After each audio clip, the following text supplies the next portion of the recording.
একটা ঈমানদারের কাছে সবচেয়ে মূল্যবান সম্পদ হলো তার সময়, তার টাইম। কেন? কেননা এটা এমন একটা সম্পদ যেটাকে বাড়িয়ে নেওয়া যাবে না, সম্ভব নয়। আমার টাকা কম আছে, বাড়িয়ে নিতে পারবো, জমি জায়গা কম আছে, ওটাকেও বাড়িয়ে নিতে পারবো, কিন্তু আমার সময় কম আছে, বাড়িয়ে নিতে পারবো? আল্লাহর কোরআন আল্লাহ জানিয়ে দিয়েছেন। এই এখানে বাচ্চাগুলোকে একটু জায়গা চেঞ্জ করে দিলে ভালো হয় না, বের করে দেবেন না, থাকুক, কিন্তু একটু জায়গাটা চেঞ্জ করে দিলে ভালো। আর বাড়বে যা ঠিকঠাক করার পর আমাদের হাল খারাপ।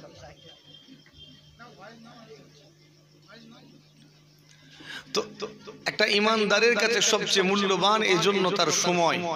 আল্লাহ জানিয়ে দিয়েছেন যখন তোমার আজল আসবে, মওতের সময় আসবে, লা ইস্তাখিরুনা সাআতাও ওয়া লা ইস্তাকদিমুন, এক পলক সময় পরিমাণ আগিয়েও দেওয়া হবে না, পিছিয়েও দেওয়া হবে না, একেবারে যথাযথ সময়ে তোমার রূহটাকে কবজ করা হবে। তো এটা বাড়ানো সম্ভব নয়, নির্দিষ্ট, লিমিটেড। এজন্যই এটার মূল্য সবচেয়ে বেশি। তো সেই মূল্যবান সম্পদ যদি আপনি অপচয় করেন তাহলে আপনি পিছিয়ে যাবেন। তামাম বিশ্বে আমার জাতি সবচেয়ে পিছিয়ে পড়া জাতি। এর অন্যতম একটা কারণ হলো এরা সময়ের মূল্যায়ন করেনি, দাম দেয়নি। চায়ের দোকানে বসে, মাচায় বসে, আড্ডাখানায় আড্ডা দিতে দিতে, গল্প করে করে আমরা সময়ের অপচয় করেছি, যার কারণে আমাদেরকেও সময় পিছিয়ে দিয়েছে। সময়ের যদি মূল্য দিতাম তাহলে আমাদেরকেও সময় মূল্যবান বানিয়ে দিত, ঠিক না বল? তো আপনাকে মূল্য দিতে হবে টাইমের। ছোট্টবেলা থেকে জান্নাতের বাগানগুলোতে আমাদের যাতায়াত, 4 বছর 5 বছর বয়স থেকে ওয়াজ শুনছি, শুনতে শুনতে আমাদের সমাজে কিছু মানুষের 50, 60, 70, 80 বছর বয়স হলো, কিন্তু দীর্ঘদিন ধরে ওয়াজ নসিহত শোনার পরেও আপনার আমার সমাজে এমন কিছু মানুষ এখনো রয়েছেন যারা 75 বছর বয়সে উপনীত হওয়ার পরেও নামাজ বাড়িতে দাঁড়াতে পারেন না। এমনও আছেন 70 বছর বয়স, মাথার চুলগুলো সাদা হয়ে গেছে, কিন্তু এখনো ওযু করার নিয়ম শিখলো না। এমন মানুষ আছে না নেই? বয়স 40 বছর, কিন্তু এখনো মুখ থেকে বিড়ি সিগারেটের দুর্গন্ধ বের হয়। 30-35 বছর বয়স, সুদের মাল হজম করে, ঘুষ দেয়, সুযোগ পেলে ঘুষ নিয়েও নেয়। আচ্ছা বলেন তো, এই মানুষগুলো ছোট্ট থেকে ওয়াজ শুনছেন, এতদিনে পরিবর্তন হওয়ার কথা ছিল না, ছিল না? এতদিনে হেদায়েত হয়ে যাওয়ার কথা, সে জায়গায় হেদায়েত তো দূরের কথা, ওযুর নিয়ম অনেকে জানে না। আমি সবার কথা বলছি না, এমনও কিছু আছে কিন্তু শিখলো না, জানলো না। আমার প্রশ্ন এই জায়গায়, মানুষটা পরিবর্তন হলো না কেন? সে তো জান্নাতের বাগানে যাতায়াত করে, ওয়াজ নসিহত শোনে, এতদিন হেদায়েত হয়ে যাওয়ার কথা, হলো না কেন? প্রশ্ন, এর উত্তর যদি খুঁজি অনেক উত্তর বেরোবে, অনেক কারণ আছে।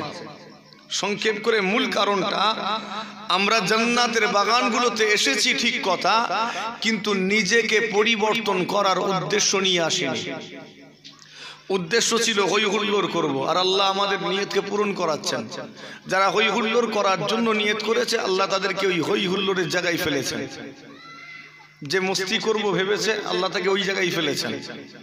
যে ভেবেছে আমি চা খাবো, পান খাবো, পাঁপড় খাবো, মশলা খাবো, আল্লাহ দোকান বসিয়ে দেন, যাও তুমি ওখানে ব্যস্ত থাকো।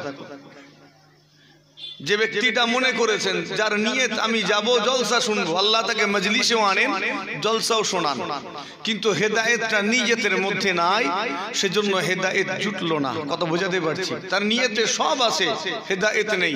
এজন্য 75 বছর বয়সে উপনীত হওয়ার পরেও নসিবে হেদায়েত জুটলো না। বান্দা যদি একবার হেদায়েতের নিয়ত করে এই মাহফিলগুলোতে এসে বসতো, তাহলে আল্লাহ ওয়াজও শোনাতেন আর হেদায়েতটাও নসিব করে দিতেন। জোরে হয় না সুবহানাল্লাহ। আমরা সমাজে কিছু মানুষকে যখন বলি বয়স হয়ে গেছে, নামাজ পড়ুনি কেন, আমাদেরকে বলে কি করে হেদায়েত হব, নামাজি হব? হেদায়েতের মালিক তো আল্লাহ, তিনি যদি হেদায়েত না করেন তো আমি কি করে হেদায়েত হই? বলে না, বলে না, বলেন? আচ্ছা, মানুষটা সত্য বলছে না মিথ্যা বলছে? মানুষটা বলছে হেদায়েতের মালিক আল্লাহ, এই কথাটা সত্যই বলেছে, অর্ধ সত্য, মিথ্যার চেয়েও ভয়ঙ্কর। নিঃসন্দেহে হেদায়েতের মালিক আমার আল্লাহ, তবে আমার আল্লাহর এমন কিছু টান ধরে যায়নি যে আপনাকে টেনে হিচড়ে জলসায় বসাতে হবে বা মসজিদে নিয়ে যেতে হবে। আল্লাহর এমন কিছু অভাব পড়ে যায়নি যে মুশফিকিন সিদ্দিকীকে জোর করে নামাজি বানাতে হবে। আল্লাহ পাকের কোনো অভাব নাই, কোনো টান নাই, কোনো প্রয়োজন নাই। তিনি কারো মুখাফিকি নন, আল্লাহুস সামাদ, তিনি মুখাফিকিহীন। একবার জোরে হয় না সুবহানাল্লাহ। সমস্ত মাখলুক তার মুখাফিকি। হেদায়েতটা কার দরকার? আল্লাহর দরকার না আমাদের দরকার? জি, আল্লাহর দরকার আমাদের। আল্লাহ তো দরকার নেই, আল্লাহ তো মুখাফিকিহীন। হেদায়েতের কোনো প্রয়োজন নেই আল্লাহ। না নামাজের দরকার, না রোজার দরকার, না নামাজির দরকার, না রোজাদারের দরকার। দুনিয়ার সমস্ত মানুষ যদি আল্লাহকে ভুলে গিয়ে অন্য কাউকে খোদা বানিয়ে সিজদা করে, আল্লাহ পাকের ইজ্জত সামান্যটুকু বেড়ে যাবে না? আর আল্লাহকে ছেড়ে দুনিয়ার মানুষ যদি অন্য কাউকে খোদা বানিয়ে সিজদা করে বা আল্লাহকেই সিজদা করে, কোনো কমে যাবে না, বাড়বে না। রব্বুল আলামিনের ইজ্জত অতীতে যা ছিল আজও তাই আছে, অনন্তকাল পর্যন্ত একই রয়ে যাবে। একবার জোরে হয় না সুবহানাল্লাহ। হেদায়েতের মালিক তিনি, হেদায়েত আমাদের দরকার, তার নয়। সমস্ত মাখলুক তার মুখাফিকি, তিনি কারো মুখাফিকি নয়। তো যার দরকার তার তাড়া থাকবে না থাকবে না? তাড়া থাকবে তো? তো তাড়াই তো নেই আমাদের, আমাদেরই তো তাড়া নেই। আমরাই তো টোটো করে ঘুরে বেড়াচ্ছি, হই হুল্লোড় করছি। আপনি মনে করছেন মুশফিকিন সিদ্দিকী এসে 1.5 ঘন্টা আলোচনা করে আপনাকে হেদায়েত করে দেবে? জি না, মুশফিকিন সিদ্দিকীর ক্ষমতা নেই আপনাকে হেদায়েত করার। আপনি যদি মনে করেন আপনার গ্রামের ইমাম সাহেব এসে আপনাকে সূরা ফাতিহা শিখিয়ে দেবে, তাহলেও আপনার চিন্তাটা ভুল। আপনাকে হেদায়েত করতে দাদা হুজুরও পারবেন না। আমি ঠিক বলছি কি না? আপনি মনে করছেন দাদা হুজুর হয়তো হেদায়েত করে দেবে। সারা বছর আপনি নামাজ পড়লেন না, মুশফিকিন সিদ্দিকী এসে নামাজি বানিয়ে দেবে। অনেক মানুষ দোষ দেয় এই জান্নাতের বাগানগুলোর, তাই না? যে কি হবে জলসা দিয়ে, তোমরা তো হেদায়েতই হও না, পরিবর্তন হও না। তার অনেক জবাব দিতে পারি যে তোমরা জলসা দিয়ে কি হবে, তোমরা তো হেদায়েতই হও না, পরিবর্তন হও না। আচ্ছা, ওই মানুষটা নামাজ পড়ে না, হেদায়েত হয় না, এর জন্য কি দোষ হয়ে গেল জলসার? দোষ হয়ে গেল হুজুরের, ইমামের? সারা জীবন তুমি কোরআন শরীফ খুলুনি, ইমাম সাহেব 15 মিনিটে তোমায় সূরা ফাতিহা মুখস্থ করিয়ে দেবে না?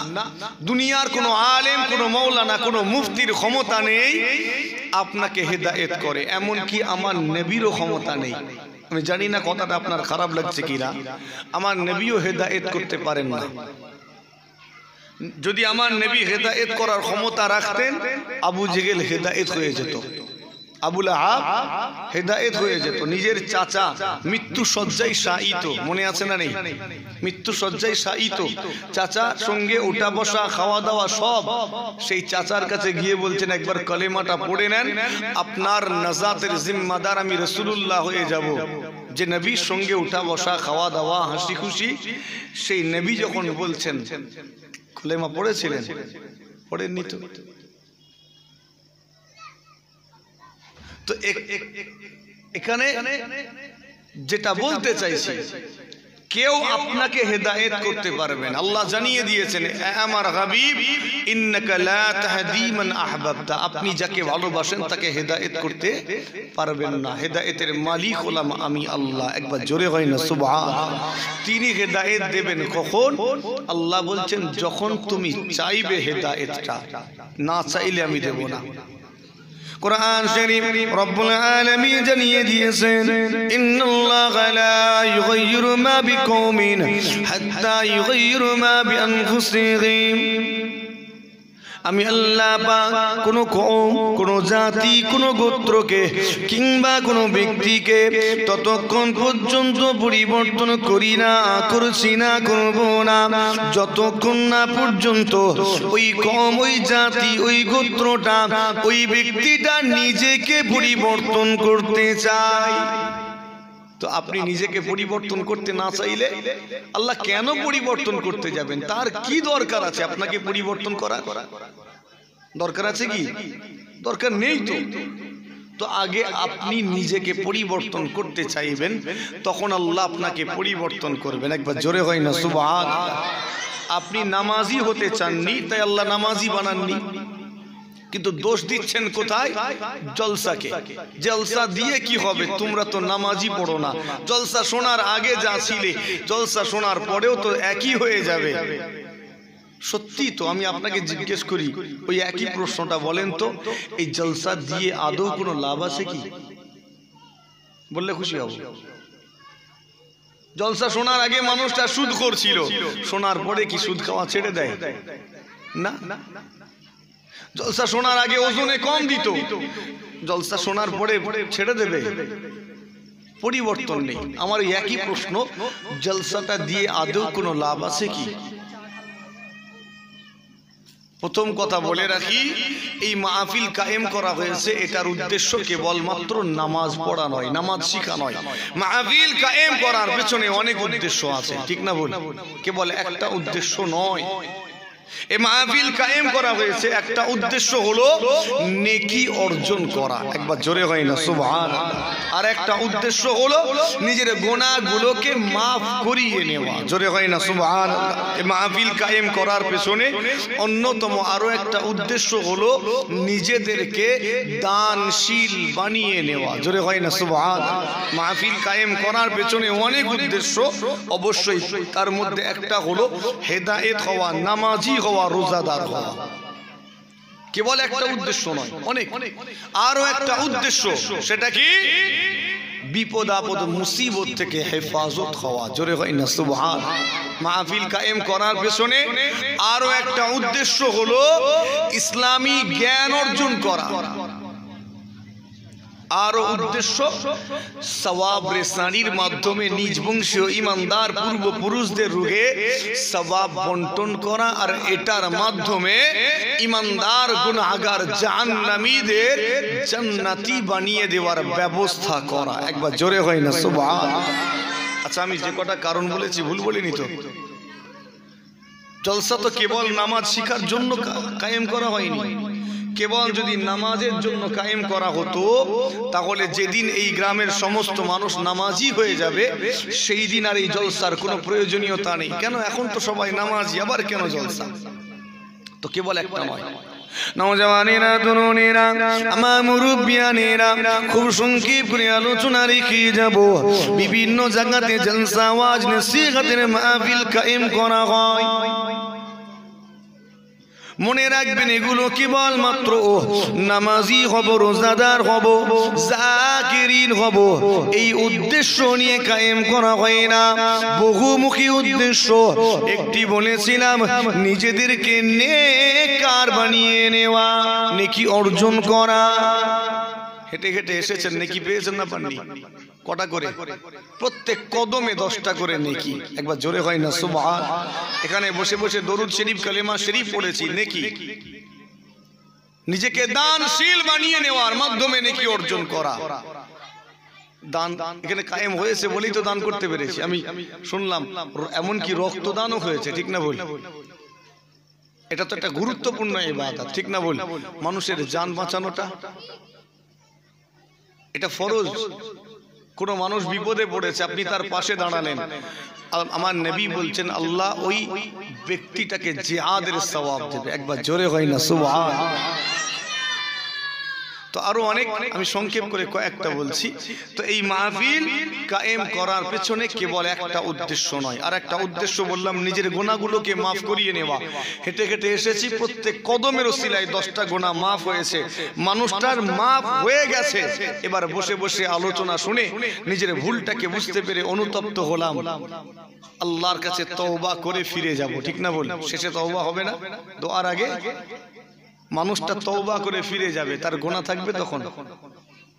আল্লাহ পাকের কোরআন আমার আল্লাহ পাক জানিয়ে দিলেন ইয়া আইয়ুহাল্লাযীনা আমানু তুবু ইলাল্লাহি তাওবাতান নাসুহা আমার ইমানদা বান্দা বান্দীগণেরা তোমরা আমি আল্লাহ পাক আমার কাছে ক্ষমা চাও মাফ চাও তওবা করো নাসুহা তওবা সচ্চা তওবা ও নওজওয়ানেরা জিগা শুনে রেখে দিন এই মাহফিলে এসে আলোচনা শুনে আপনি অনুতপ্ত হলেন নিজের অতীতের ভুলগুলোকে বুঝতে পেরে আল্লাহ পাকের কাছে মাফ চাইলেন রোনাজারি করলেন আর আমার আল্লাহ পাক যদি আপনার এই তওবাটাকে পছন্দ করে নেন আপনার এই তওবার খাতিরে পূর্বের সমস্ত গুনাহ খাতাগুলিকে আল্লাহ মাফ করে দিবে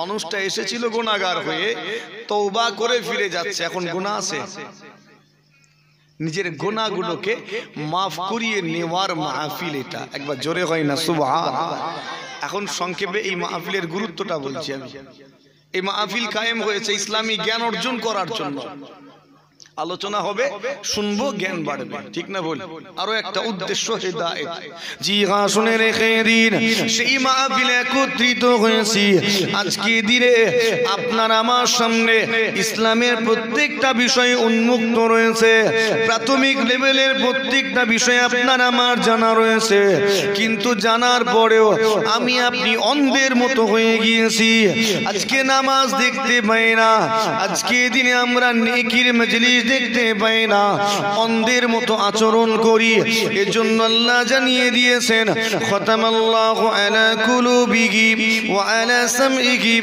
ওয়া আলা আবসারিহিম গিশাওয়া আমি আল্লাহ পাক এদের অন্তরসমূহে মোহর মেরে দিয়েছি ওয়া আলা সামইহিম এদের কানেতেও মোহর মেরে দিয়েছি ওয়া আলা আবসারিহিম গিশাওয়া আমি আল্লাহ এদের চোখটাতেও মোহর মেরে দিয়েছি সিল করে দিয়েছি কেন জানো যাতে এরা অন্তরে ভালো জিনিস চিন্তা করতে না পারে এদের কানে কেন মোহর মেরেছি যাতে এরা ভালো জিনিস শুনতে না পায় ওয়ালা বুসারিহিম এদের চোখটাতে কেন মোহর মেরেছি জানো যাতে এরা ভালো জিনিস দেখতে না পারে কি হবে জলসা দিয়ে তোমরা তো হিদায়াত হও না উদ্দেশ্য অন্য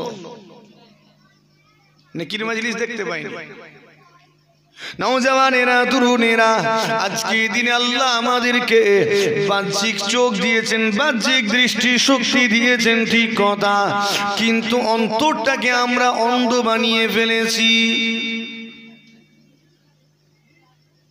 জি আপনার আমার অন্তরটা অন্ধ হয়ে গিয়েছে আজকে আমি আপনি অন্তরটাকে একেবারে শেষ করে ফেলেছি নওজওয়ানেরা আপনার অন্তরের চোখটাকে খুলতে হবে আমার নবী পাকের একজন সাহাবা আল্লাহ তাকে বাহ্যিকভাবে অন্ধ করেছিলেন কিন্তু তার অন্তরটা আমাদের মতো অন্ধ ছিল না হযরত আব্দুল্লাহ ইবনে উম্মে মাকতুম বাহ্যিকভাবে অন্ধ কিন্তু তার অন্তরটা আমাদের মতো অন্ধ ছিল না বলবো তার কথা নাম কি বললাম আব্দুল্লাহ আমার নবী পাকের কম বেশি প্রায় 200 জন সাহাবার নাম ছিল আব্দুল্লাহ একবার জোরে হয় না সুবহানাল্লাহ একবার আব্দুল্লাহ বলে ডাক দিলে 200 জন হাজির দেবে যদি তারা আশেপাশে থাকে তো একবার যখন ডেকেছেন আশেপাশে যে কটা আব্দুল্লাহর কানে আওয়াজ গেছে না সব হাজির তো কাজের অসুবিধা হবে না সব যে যার কাজ করছেন আমি তো সবাইকে ডাকিনি একজনকে ডাকছি আব্দুল্লাহ বলে একজনকে ডাকছেন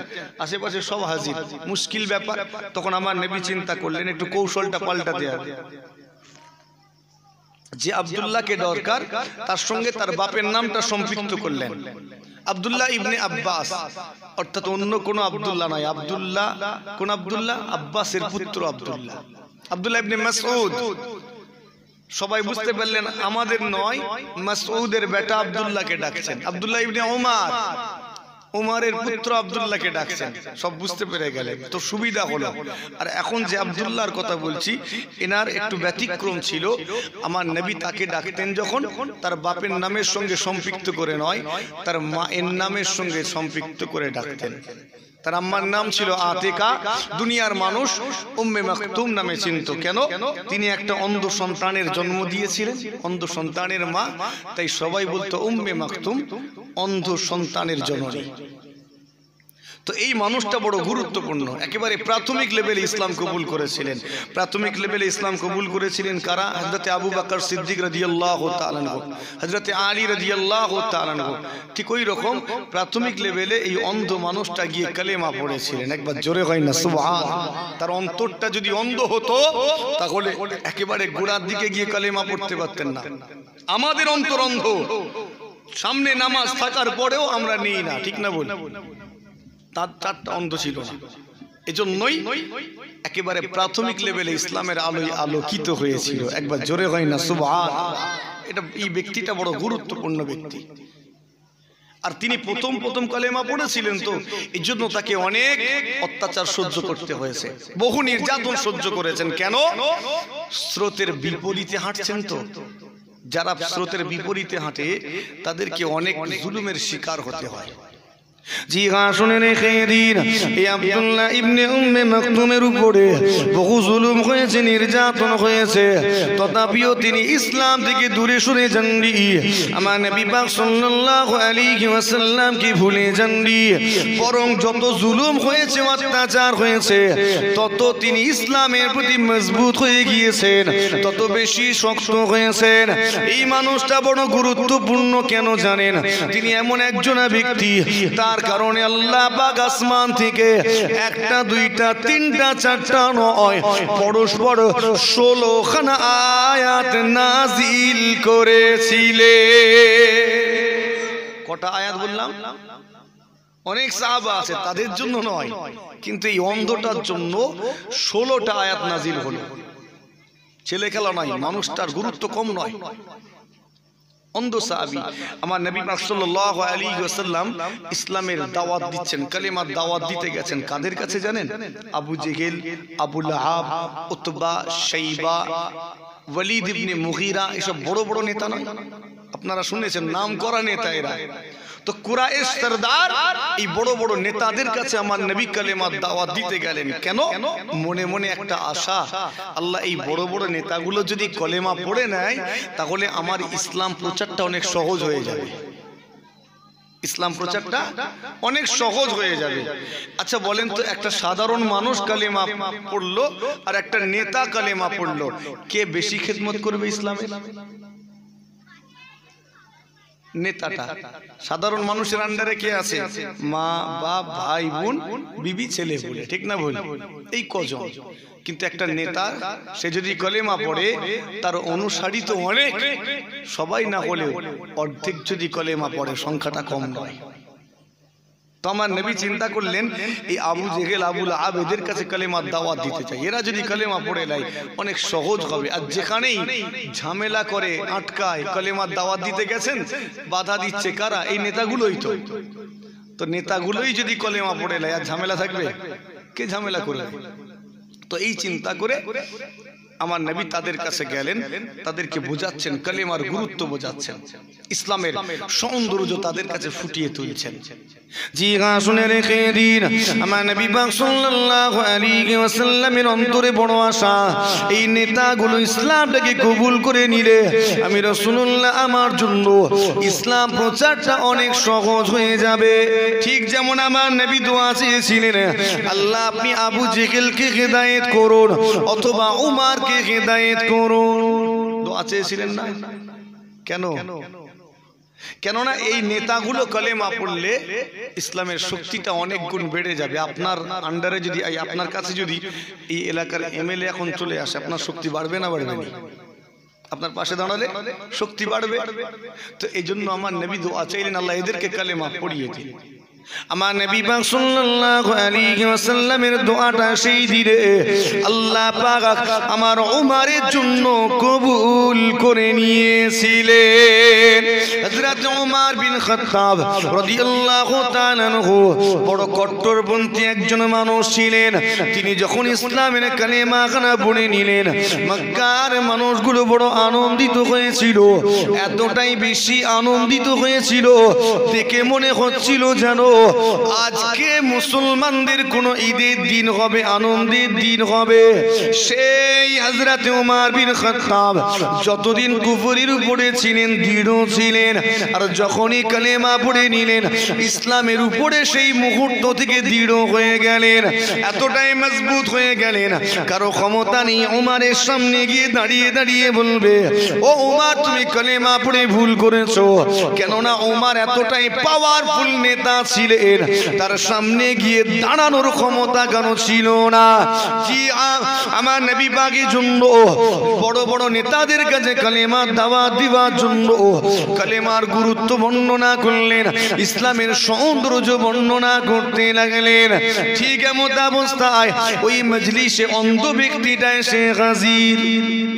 ইয়া রাসূলুল্লাহ, ইয়া হাবিবাল্লাহ, হুজুর আল্লাহ পাক আপনাকে যা শিখিয়েছেন আপনি সেগুলো আমাদেরকে শিখিয়ে দিন।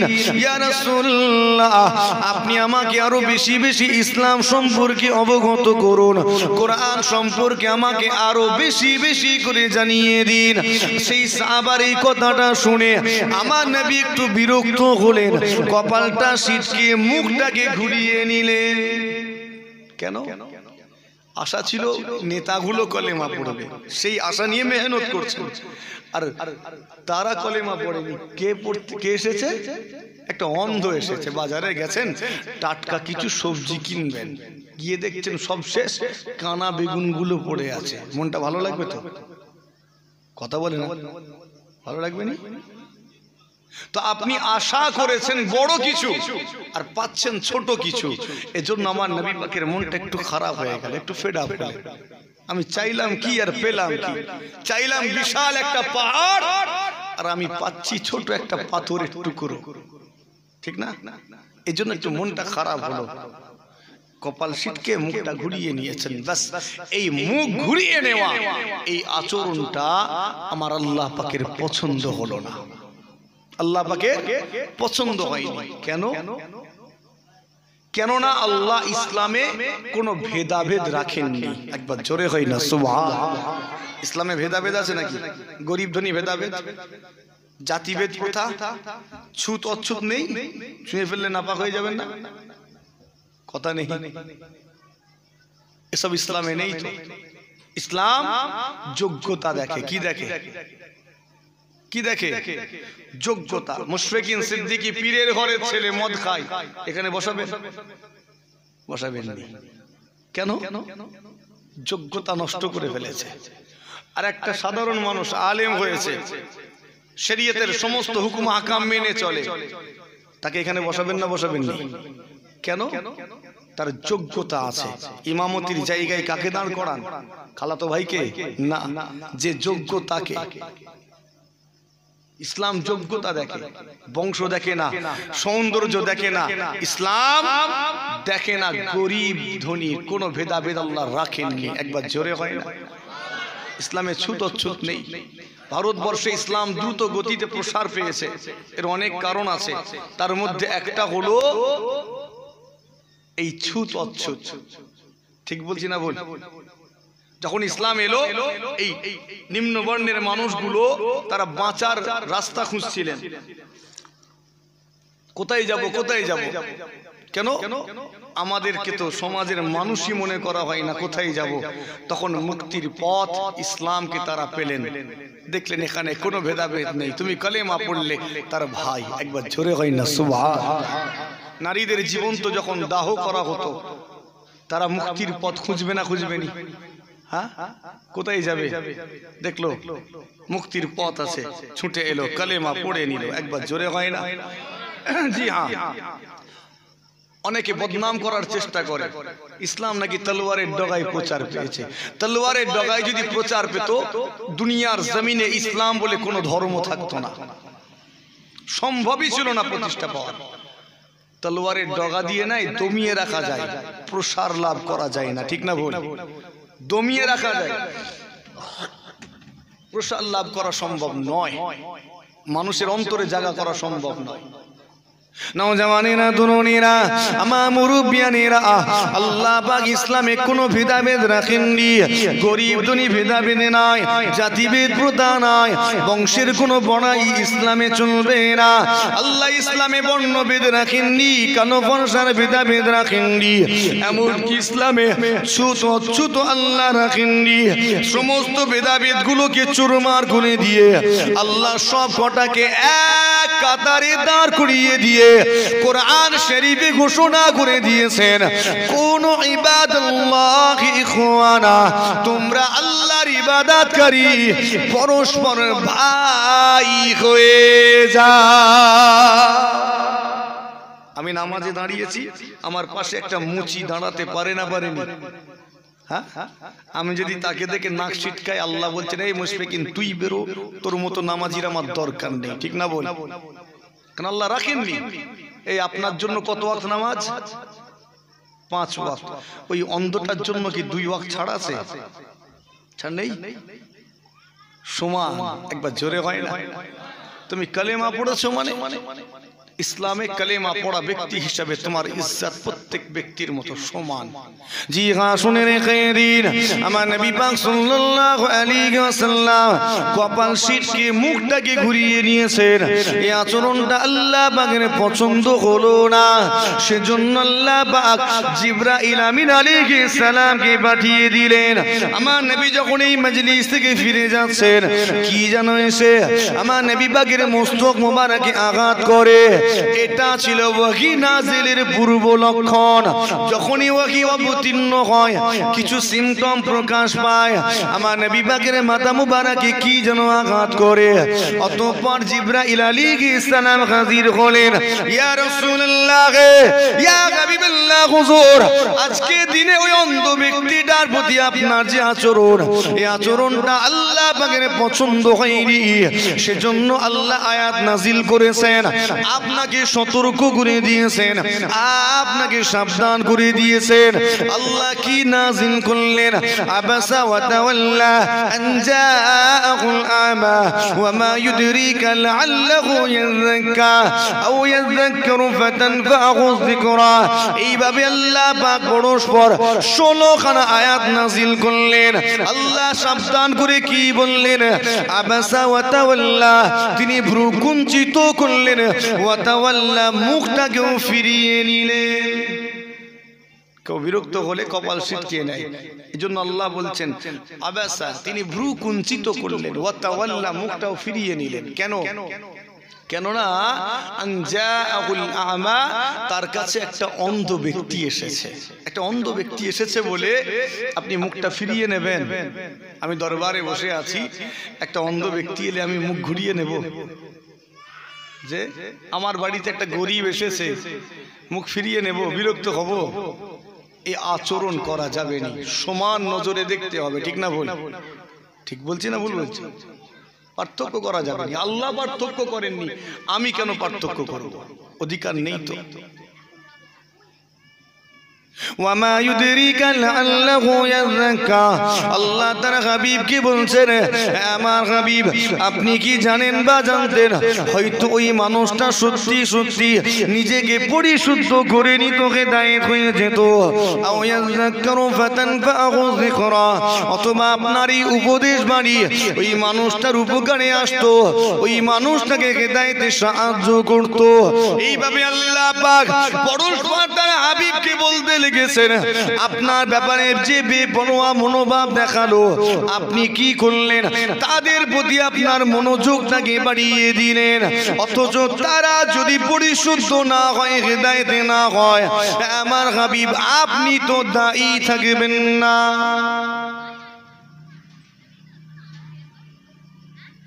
এই আবু জেহেল হেদায়েত হয়নি, আমার নবী দায়ী তো নাকি? কথা বলে না কেন? আমার নবীর দোষ নয় তো? আপনি নামাজ পড়েন না, এর জন্য আপনার গ্রামের ইমাম সাহেবের দোষ তো নাকি? কার দোষ? তাহলে ফুরফুরার হুজুরে কথা নেই, কার দোষ? জলসার দোষ নয়। কি হবে জলসা দিয়ে? তোরা তো হেদায়েতি হোস না। কিছু মানুষ বলে না, বলেনি? তো দোষ কাউকে দিও না, নিজেকে দাও। আসল বদমাইশটা তো আমি নিজে, ঠিক না বল? আমি নামাজি হতে চাইনি তাই আল্লাহ বানান না, আমি হতে চাইলে আল্লাহ বানাতেন না বানাতেন না? কথা বলে না কেন? আপনি দোকানদার হতে চেয়েছেন, আল্লাহ বানিয়েছেন। আপনি পাইলট হতে চাননি, আল্লাহ বানাননি। আপনি ব্যবসায়ী হতে চেয়েছেন, আল্লাহ বানিয়েছেন। তো যেটা আপনি আল্লাহর কাছে চাইবেন আল্লাহ সেটা বানাবেন। আপনি না চাইলে আল্লাহর কি দরকার আছে আপনাকে দেবে? আল্লাহর তো কোনো টানা হিচড়া নেই। নওজওয়ানেরা, তরুণেরা, আমার মুরব্বিয়ানেরা, জি হ্যাঁ, আজকে দিনে যে ব্যক্তিগুলো নামাজ পড়ে না, অন্যজনকে দোষ দেবার আগে নিজে দিকে আঙুলটাকে করুন। আসল বদমাইশটা আপনি নিজে। বদমাইশ বললাম বলে রাগ হচ্ছে নাকি? হুজুর আমাদের বদমাইশ বলছে, হুজুর আমাদের বদমাইশ বলছে। আমি তো বদমাইশ বলছি, তবু আপনার মান সম্মান রেখেছি, আল্লাহ সেটাও রাখেননি। আল্লাহ আরো নিচে নামিয়ে দিয়েছেন, ঠিক না বল? আল্লাহ কি বলেছেন? উলাইকা কাল আনআম। আল্লাহ বলছেন এরা হলো চতুষ্পদ জন্তুর ন্যায়, চার পায়ে জানোয়ারের ন্যায়। গরু চার পায়ে জানোয়ার, ভেড়া চার পায়ে জানোয়ার, শোর চার পায়ে জানোয়ার, কুকুরও চার পায়ে জানোয়ার। আল্লাহ বলছেন এরা ওই চার পায়ে জানোয়ার, কুকুর, ভেড়া, শোর এদের মতো, বরং তার চেয়েও নিচে নামিয়ে দিয়ে বললেন বেলহুম আদাল, বরং তার চেয়েও খারাপ, তার চেয়েও খারাপ। সতর্কতা অবলম্বন করুন। কাউকে দোষ দেওয়ার আগে নিজের দিকে ভালো করে তাকিয়ে দেখুন আসল দোষীটাকে, আসল বদমাইশটাকে। আপনি পরিবর্তন চাননি, সেজন্য আপনার নসিবে পরিবর্তন জোটেনি। এই জলসাকে দোষ দেওয়ার আগে নিজের দিকে তাকিয়ে দেখুন। ও নওজওয়ানেরা, আল্লাহ তাআলা হাবিবকে সতর্ক করে দিলেন, আমার হাবিব আপনি কেন তাদের কাছে বারবার করে গেলেন? তারা যদি ইসলাম কবুল না করে, আপনি তো দায়ী নয়, আপনি কেন তাদের কাছে বারবার করে ইসলামটাকে নিয়ে গিয়ে ছোট করেন? ইসলাম তো ছোট হওয়ার নয়, যার দরকার সে ইসলামের কাছে নত হবে। আমার ইসলাম কোন জায়গায় নত হবে না। আমার ইসলাম সস্তার তো নাকি? আপনাকে হাত ধরে টানবো, চ নামাজ পড়বি, চ নামাজ পড়বি, চ টানবো না? এই অধিকার আমার আছে? আপনাকে হাত ধরে টেনে টেনে মসজিদে নিয়ে যাব, এই অধিকার আমার নেই? নেই। মুশফিকিন সিদ্দিকিরও নেই, কোনো আলেমের নেই। আপনি যদি নামাজ না পড়েন, আপনাকে টেনে হিচড়ে কেউ নামাজি বানাতে পারবে না, এই অধিকার নেই কারো। টানা হিচড়া করার অধিকার নেই। আল্লাহ জানিয়ে দিয়েছেন লা ইকরাহা ফিদ্দীন, আমার ধর্মের বিষয়ে জোর জবরদস্তি করো না। একবার জোরে হয় না সুবহানাল্লাহ? এই জন্যই তো কেউ নামাজ ছেড়ে দিলে আল্লাহ শাস্তি দেবেন। কে দেবে? এই ধরেন কেউ নামাজ পড়েনি, তার শাস্তি আছে না নেই? হ্যাঁ না কিচ্ছু নেই? আছে তো। শাস্তিটা কে দেবে? আল্লাহ দেবে। আর কেউ চুরি করলো, তার শাস্তি আছে না নেই? কে দেবে? কে দেবে? প্রশাসন দেবে, তাই তো নাকি? কেন? ও নামাজ ছেড়ে দিল, অন্যায় করলো, আল্লাহ শাস্তি দিচ্ছেন। আরে চুরি করলো, আপনি দেবেন কেন? আল্লাহ আপনার উপরে ছাড়লেন কেন? আপনি থার্ড পার্সন কেন দিতে যাবেন? এর অনেক কারণ আছে। ও চুরি করেছে, ও সমাজের ক্ষতি করেছে। আর যে নামাজ ছেড়েছে ওর কেবল নিজের ক্ষতি হলো, ঠিক না বল? ও নামাজ পড়েনি, কেবল নিজের ক্ষতি হলো, এজন্য শাস্তিটা আল্লাহ দেবে।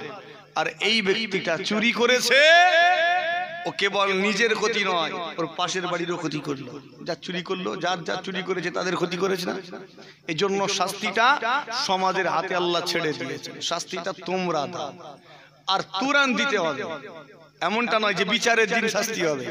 বিচারের দিনের জন্য যদি ওকে ছেড়ে দেওয়া হয়, তাহলে পুরো দুনিয়ার সবকিছু চুরি করে ফেলবে। ঠিক বলছি না ভুল? এই জন্য সঙ্গে সঙ্গে দাও, যেটা আর চুরি করার সুযোগ না পায়। জেনা ব্যভিচার করলো, তার শাস্তি আছে না নেই? কে দেবে? সমাজের মানুষ। কেন? আল্লাহ দিতে পারতেন তো, আপনার উপরে ছাড়লেন কেন? এর কারণ সমাজ বিগড়ে যাবে, নসল বিগড়ে যাবে, বংশ পাল্টিয়ে যাবে, কে যে কার ছেলে বোঝা যাবে না, এজন্য ছেড়ে দিলেন তাড়াতাড়ি শাস্তি। ঠিক বলছি না ভুল? কথা বোঝাতে পারছি? এখন তো লিগ্যাল হয়ে গেছে, লিগ্যাল নাই, এখন লিগ্যাল। ভারতে সবকিছু লিগ্যাল করে ছেড়ে দেওয়া হচ্ছে। দিন কতক পরে কে কার জন্মের ছেলে বোঝা মুশকিল হয়ে যাবে। জন্ম দিল একজন আর অন্যজনকে বাপ বলে ডাকবে। কত খারাপ লাগছে। হয়তো মোবাইলে ইদানিং ঘটনা দেখছি, কি চলছে। ভালো করেছে এগুলো আইনে ঠিক করে দিয়ে যা করেছে সমাজের মানুষ দিন কতক পর ব্যবস্থা করবে। যদি রুচির অবনতি হয় পারবে না, আর রুচির উন্নতি হলে ঠিক করবে। ঠিক না ভুল? নওজওয়ানেরা, তরুণেরা, আমার মুরব্বিয়ানেরা, জিগা শুনে রেখে দিন, আল্লাহ পাক এইভাবে তার হাবিবকে সতর্ক করে দিলেন। এই ঘটনার পর থেকে আমার নবী পাক অন্ধ সাহাবীটাকে আলাদা নজরে দেখতেন, সব সময় নিজের কাছে নিজের নিকটে বসাতেন। কোনো প্রয়োজন থাকলে সবার আগে অন্ধ সাহাবী আব্দুল্লাহর প্রয়োজনটাকে আমার নবী মিটিয়ে দিতেন। ও নওজওয়ানেরা, কেন জানেন? কেননা ইনি এমন একজন ব্যক্তি যার কারণে আল্লাহ সপ্তম আসমান থেকে একটা, দুটা, তিনটা, চারটা নয় 16 খানা আয়াত অবতীর্ণ করে তার হাবিবকে সতর্ক করে দিয়েছেন। দুনিয়ার মানুষগুলো কিয়ামত পর্যন্ত যত মানুষ এসেছিল, যত মানুষ এসেছে, আগামীতে যত মানুষ আসবে, তারা যখন কোরআন শরীফটা তিলাওয়াত করবে, আর যখনই এই অংশে গিয়ে পৌঁছাবে, আবাসা ওয়া তাওয়াল্লা আন জাআহুল আমা ওয়া মা ইউদরিকা লাআল্লাহু ইয়াযাক্কা, এই আয়াতগুলো যখন তিলাওয়াত করবে, ওই অন্ধ সাহাবী আব্দুল্লাহর কথাটা মনে করবে। ও নওজওয়ানেরা, আল্লাহ তাকে অন্ধ করেছিলেন, যার কারণে তার স্মৃতি শক্তিটা অনেক প্রখর ছিল। মক্কি জীবনে যতগুলো আয়াত নাজিল হয়েছে, সমস্ত আয়াত তার মুখস্থ ছিল। আল্লাহ আয়াত নাজিল করেছেন, সঙ্গে সঙ্গে তিনি সেটা মুখস্থ করে নিয়েছেন। যখন সাহাবা হুজুরদের পেয়েছেন, তাদেরকে জিজ্ঞাসা করে করে তিনি শুনে নিয়ে মুখস্থ করে নিয়েছেন। যখন হিজরাতের সময় এলো, আমার নবী পাকেরও হিজরাতের পূর্বে সবার আগে মক্কা ছেড়ে মদিনাতে এই অন্ধ সাহাবীটা হিজরাত করেছিলেন। আমার নবী পাকেরও আগে। ইতিহাস যারা পড়েছেন জানেন, আমার নবী পাক প্রথমে হিজরত করেননি, আগে সাহাবা হুজুরদের দল গেছে। ঠিক না বল? আগে দল চলে গেছে। 12 জন সাহাবীদের একটা দল, তার মধ্যে হযরত উমাইর রাদিয়াল্লাহু তাআলা আনহু ছিলেন, এই অন্ধ সাহাবী আব্দুল্লাহ ইবনে উম্মে মাকতুমও ছিলেন। বাপদাদার সম্পত্তি পড়ে আছে মক্কায়, একবারও সেই সম্পত্তির টান ওই অন্ধটাকে টেনে রাখতে পারেনি। একবার জোরে হয় না? বাপদাদার জন্মভূমি রয়েছে মক্কায়, ওই জন্মভূমির মায়া তাকে আটকে রাখতে পারেনি। আমার নবীকে এত ভালোবেসেছেন, এত মুহাব্বত করেছেন, সমস্ত সম্পদ মক্কার জমিনে ছেড়ে দিয়ে আমার নবীর মুহাব্বতে হিজরত করেছিলেন। একবার জোরে হয় না? আর একটু জোরে হয় না? নওজওয়ানেরা, তরুণেরা, আমার মুরব্বিয়ানেরা, এই অন্ধ সাহাবীটা মদিনা জমিনে হিজরত করলেন। সেখানে গিয়ে তিনি ইচ্ছা করলে আপনার আমার মতো অলস জীবন যাপন করতে পারতেন। পারতেন না? পারতেননি? পারতেন, কিন্তু তা করেননি। তিনি অলস জীবন যাপনটাকে পছন্দ করেননি। আর আমার আল্লাহ অলসদেরকে পছন্দ করেন না। পছন্দ করেন? কুড়েদেরকে আল্লাহ পছন্দ করেন না। যারা অলস কুড়ে, আল্লাহ তাদের পছন্দ করেন না। আল্লাহ মেহনতি বান্দাদের পছন্দ করেন। একবার জোরে হয় না সুবহানাল্লাহ? যে বান্দা মেহনত করে আল্লাহ তাকে দেন। ঠিক বলছে না বল? আর যে অলস কুড়ে, আল্লাহ তাকে দেন না। আপনি মেহনত করুন, পরিশ্রম করুন, আল্লাহ আপনার মেহনত পরিশ্রমকে কবুল করে আপনার হালাল সম্পদে বরকত দেবেন। একবার জোরে হয় না সুবহানাল্লাহ? ঘরে বসে থাকবেন কুড়ে হয়ে, কি করে দেবেন? দেবেন না। সেই দিনে মনে করলে এই অন্ধ সাহাবীটা ওযু আর দাঁড় করাতে পারতেন, আমি অন্ধ, আমি কি করব, কোথাও যাব না।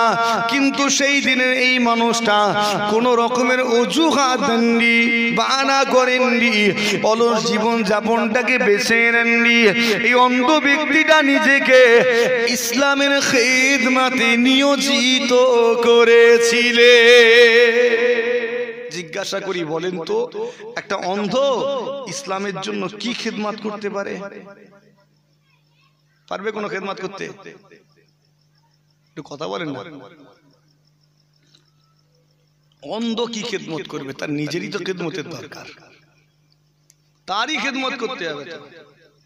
কাপড়টা নোংরা হয়ে গেছে, ময়লা হয়ে গেছে, সাফ করার জন্য অন্য লোককে দিতে হবে, কেচে দেবে। কারণ দাগ কোথায় লেগেছে জানে না তো, পেশাব পায়খানায় যাবে, হাত ধরে ধরে নিয়ে যেতে হবে। তার নিজেরই খেদমতের দরকার, তার আবার সে আবার কি খেদমত করবে? কেন এই ধারণা আমাদের? কেননা আমাদের আশেপাশের অন্ধগুলোকে তো নিষ্ক্রিয় করে ফেলে রেখেছি, ঠিক না বল? ওদেরকে আমরা ব্যবহার করিনি কোনো কাজে, ওই নিষ্ক্রিয় করে ফেলে রেখেছি। কিন্তু ইচ্ছা করলে আমরা এদেরকেও ইসলামের খেদমতে ব্যবহার করতে পারতাম না? পারতাম না? পারতাম তো, করিনি। আমার দলিজ একদিন একটা অন্ধ ছেলে বসে আছে, আপনার হাওড়া জেলারই ছেলে, বললে বুঝতে পেরে যাবে। তো আমি বাড়িতে ঢুকছি, দেখলাম যে বসে আছে। আমি তো চিন্তা করলাম শাট করে বাড়ি থেকে ঘুরে আসি, এসে ওর কাজটা মেটাবো। তো মোটামুটি স্পিডেই যাচ্ছে, হঠাৎ করে ছেলেটা আওয়াজ দিল, বড় ভাইজান দাঁড়ান। কি হলো?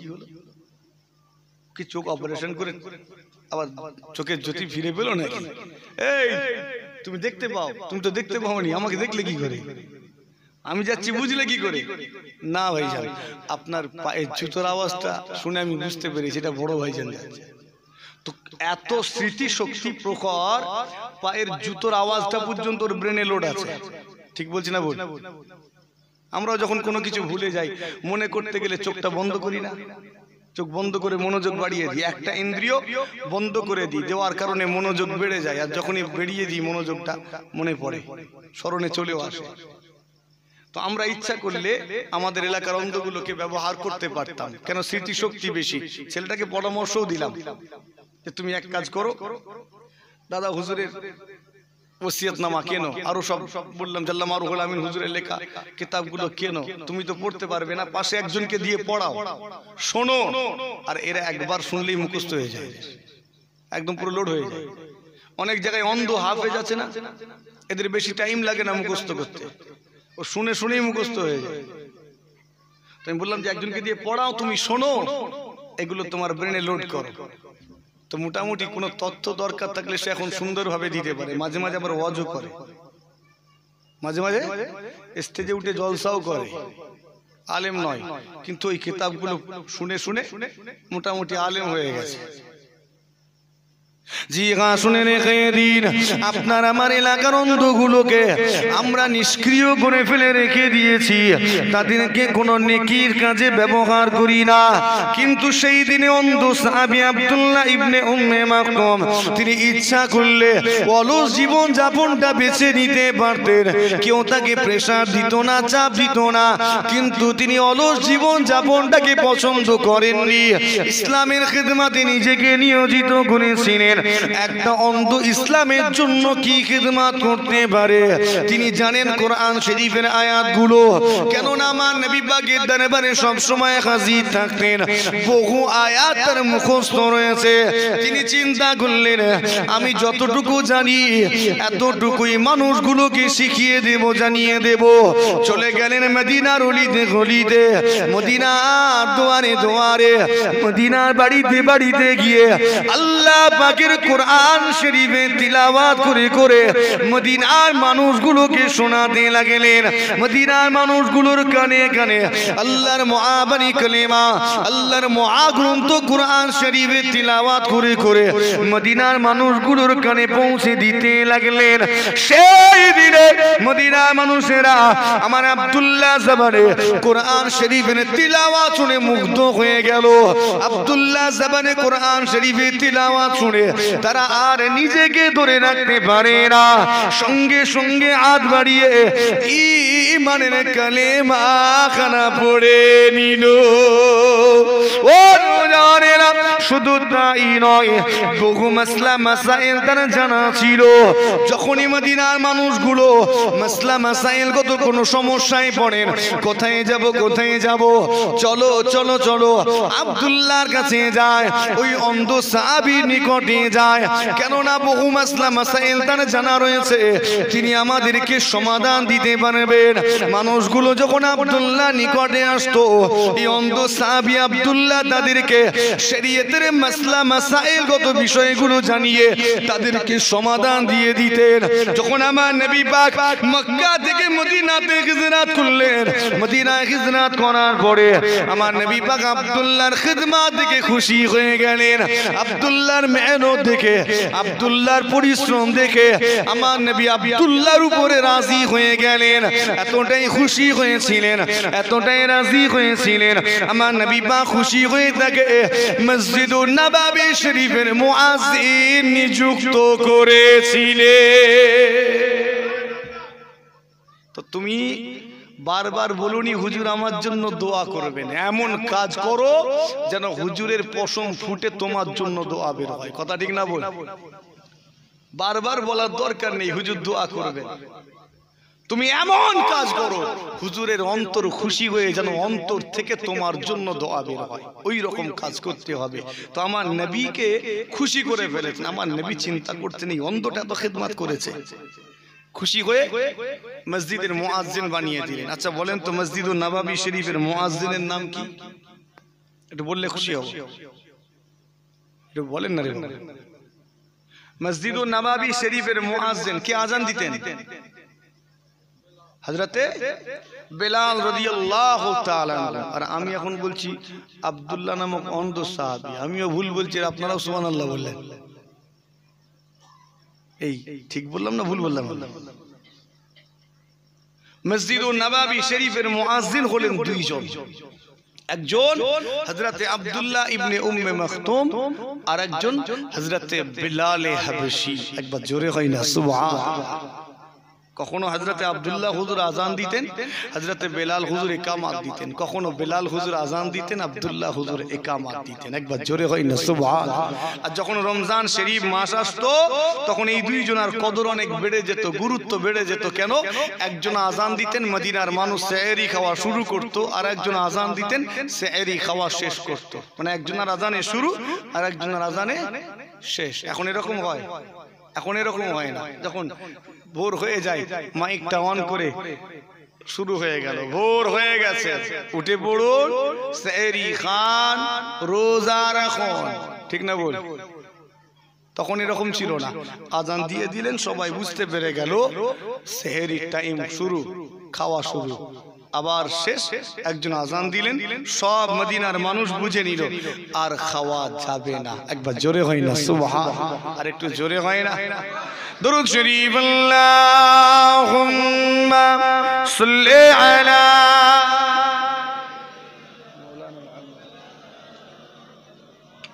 ওয়া আলা আলি সাইয়্যিদিনা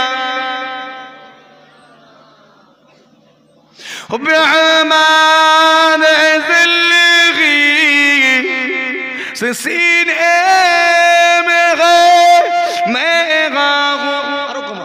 কমিয়ে দে। আমি মাইকে কথা বলছি, আমি বুঝতে পারছি, আমি বারবার দেখছি, মানে বুঝে নিতে হবে। হয়ে গেছে? হয়ে গেছে? ওই দূরে গিয়ে বসো, যাও চেয়ার তুলে ওইখানে গিয়ে বসো না, আমি চুপ করে হয়ে যাবো তুমি না উঠলে।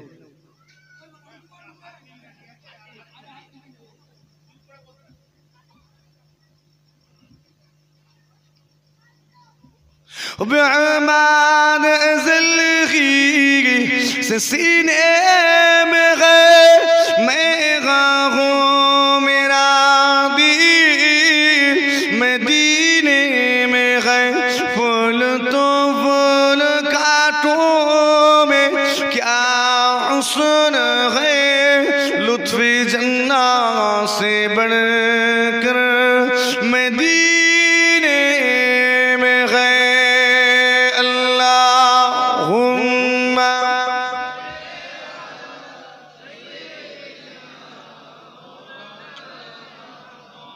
وعلى آل سيدنا আমার দিনদার ইমানদার ভাই নিককার আল্লাহ ওয়ালা পরহেজগার মুমিন মুসলমান ভাই জানেরা আমার মুরব্বিয়ানেরা অসুবিধা হচ্ছে আপনাদের অনেকটা সময় হয়ে গেল আর দেরি করব না নিজেকে মজবুত করুন ঈমানকে মজবুত করুন আর নিজেকে আমল ওয়ানা বানান কেউ আপনাকে জোর করে হেদায়েত করতে পারবে না কথাটা ক্লিয়ার বুঝে নেন আপনাকে নিজেকে চাইতে হবে কি বললাম নিজেকে চাইতে হবে যে মানুষগুলো এখনো বেনামাজি হয়ে ঘুরে বেড়ায় আসল বদমাইশটা সে নিজে ঠিক বললাম না ভুল বললাম আবারও বলছি আপনি নামাজি হতে পারেননি দোষটা ফুরফুরার হুজুরের নয় গ্রামের মসজিদের ইমামেরও নয় আমার নবীরও নয় দোষটা আপনার নিজের আপনি হতে চান না তো নিজের দোষটাকে ঢাকতে গিয়ে এই জান্নাতের বাগানের দিকে আঙুল তুলেননি কি হবে জলসা দিয়ে এমনটা করেননি এই মাহফিলের গুরুত্ব প্রথমে হালকা করে বলে নিয়েছি আর বলার দরকার নেই আল্লাহ আমাদের সকলকে হেদায়েত নসিব করেন বলি আল্লাহুম্মা আমিন জোরে বলি আল্লাহুম্মা আমিন সামনে রমজান শরীফ মাস আসছে আল্লাহ আমাদেরকে রমজান শরীফের হক সঠিকভাবে আদায় করার তৌফিক দেন বলি আল্লাহুম্মা আমিন আর কয়েকটা দিন পরেই আসছে গুরুত্বপূর্ণ তারিখ শবে বারাত ঠিক না বল এটা কোরআন শরীফে আছে হাদিস শরীফে আছে আছে শবে বারাত আছে তাহলে আপনারা পালন করেন তো নাকি আচ্ছা এই রাতটা কিসের রাত সবাই ইবাদতের রাত এই রাত ইবাদতের বললে আলোচনা বেড়ে যাবে সংক্ষেপ করে আমরা এই রাত্রিতে দেখেছি মানুষ কি করে নামাজ পড়ে তাসবিহ পড়ে জিকির করে জিয়ারত করে ঠিক না বল এই একটাও এই রাতের কাজ নয় এই রাত প্রকৃতপক্ষে আল্লাহ পাকের কাছ থেকে চেয়ে নেওয়ার রাত একবার জোরে হয় না সুবহানাল্লাহ চেয়ে নাও তোমার কি চাওয়ার আছে কি তোমার দরকার আল্লাহর কাছে চাও নওজওয়ানেরা তরুণীরা আলোচনা শেষ কথা জি হ্যাঁ প্রকৃতপক্ষে শবে বারাত লাইলাতুল বারাত হাদিস শরীফে শবে বারাত বলে কোনো শব্দ নাই লাইলাতুল বারাত বলেও কোনো শব্দ নাই হাদিস শরীফে আমার নবী পাকের ভাষায় এটাকে লাইলাতুন নিসফি মিন শাবান বলা হয়েছে ওখানে কি বলা হয়েছে এখন আপনি যদি শবে বারাত খুঁজেন পাবেন না যেমন কোরআন শরীফের নামাজ খুঁজলে পাবেন নেই তো শব্দটাই নেই আরবি শব্দই নয় কোরআন শরীফে রোজা খুঁজেই পাবেন না তো নেই আছে ওখানে সালাত আছে সওম সিয়াম আছে ঠিক না বল হাদিস শরীফে শবে বারাত খুঁজে পাবেন না ওখানে পাবেন লাইলাতুন নিসফি মিন শাবান শাবানের অর্ধ তারিখের রাত একবার জোরে হয় না সুবহানাল্লাহ আমার নবী পাক সাল্লাল্লাহু আলাইহি ওয়াসাল্লাম রজবের চাঁদ আসমানে যখনই দেখতেন সঙ্গে সঙ্গে দুটো হাত তুলে দোয়া চাইতেন আল্লাহুম্মা বারিক লানা ফি রজব ফি শাবান ওয়া বাল্লিগনা ইলা শাহরি রমাদান ও আল্লাহ আপনি আমাদিগকে রজব এবং শাবানের বরকত নসিব করুন রজব এবং শাবানের বরকত নসিব করুন ওয়া বাল্লিগনা ইলা শাহরি রমাদান আর আমাদিগকে রমজান শরীফ পর্যন্ত পৌঁছিয়ে দিন প্রকৃতপক্ষে দুটো মাস আল্লাহ আগে দিয়েছেন আপনাকে আমাকে রেডি করার জন্য প্র্যাকটিস করার জন্য কেন সামনে রমজান আসছে বান্দা আগে থেকে রেডি হও প্রস্তুতি নাও এজন্য রাত্রে একটু নামাজ দিয়েছেন না লাইলাতুল মেরাজ গেল রাতে নামাজ ছিল না রোজা দিয়েছেন আগে প্র্যাকটিস করো হঠাৎ করে ময়দানে নেমে পড়লে কিছু খুঁজে পাবেনি একটু আগে থেকে যদি বান্দা প্র্যাকটিস করে অনুশীলন করে প্রস্তুতি নেয় তাহলে অসুবিধা হবে না এজন্য আল্লাহ আগে দুটো মাস দিয়েছেন বান্দাকে রেডি করার জন্য এরপরই আসছে রমজান একটা মুহূর্ত বেকার খরচ করবে না একবার জোরে হয় না আস্তে করে আর একটু আস্তে জি গা শুনে রেখে দিন। আর কয়েকটা দিন পরে লাইলাতুল বারাত, লাইলাতুন নিসফি মিন শাবান, বড় গুরুত্বপূর্ণ রাত। ও জানেরা, জি গা শুনে রেখে দিন, এই রাত্রির গভীর রজনীতে আল্লাহ পাক সপ্তম আসমান থেকে প্রথম আসমানে এসে বান্দাদের উদ্দেশ্যে এলান করেন, ঘোষণা করেন, বান্দারে কি আছো, আমার কাছে মাফ চাও, আমি আল্লাহ মাফ করে দেব। বান্দারে কি আছো, আমার কাছে রুজি চাও, আমি আল্লাহ তোমার রুজিতে বরকত দেব। বান্দারে কি আছো, আমার কাছে শিফা চাও, আমি আল্লাহ তোমাকে রোগ থেকে শিফা দিয়ে দেব।